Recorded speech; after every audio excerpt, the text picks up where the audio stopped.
Hello friend, જય શ્રી કૃષ્ણ. શું તમારી પણ બુંદી ફરસાણવાળાની દુકાન જેવી છૂટી છૂટી નથી બનતી? તો આજે એક ટિપ્સ આપીશ, જરૂરથી ફોલો કરજો.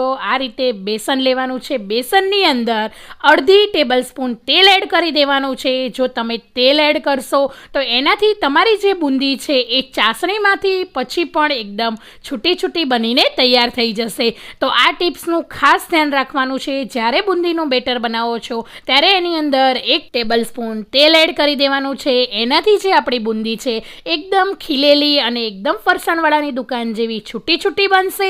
અને જ્યારે બુંદી બનાવો છો ત્યારે જેટલો ચણાનો લોટ હોય છે કે બેસન હોય છે એટલી જ આપણે ખાંડ લેવાની છે. એટલે આ માપ સાથે તમે બનાવશો તો એકદમ છૂટી છૂટી અને ફરસાણવાળાની દુકાન જેવી બુંદી તમારી પણ બનીને તૈયાર થઈ જશે. તો મારી ટિપ્સ કેવી લાગી એ મને જરૂરથી જણાવજો.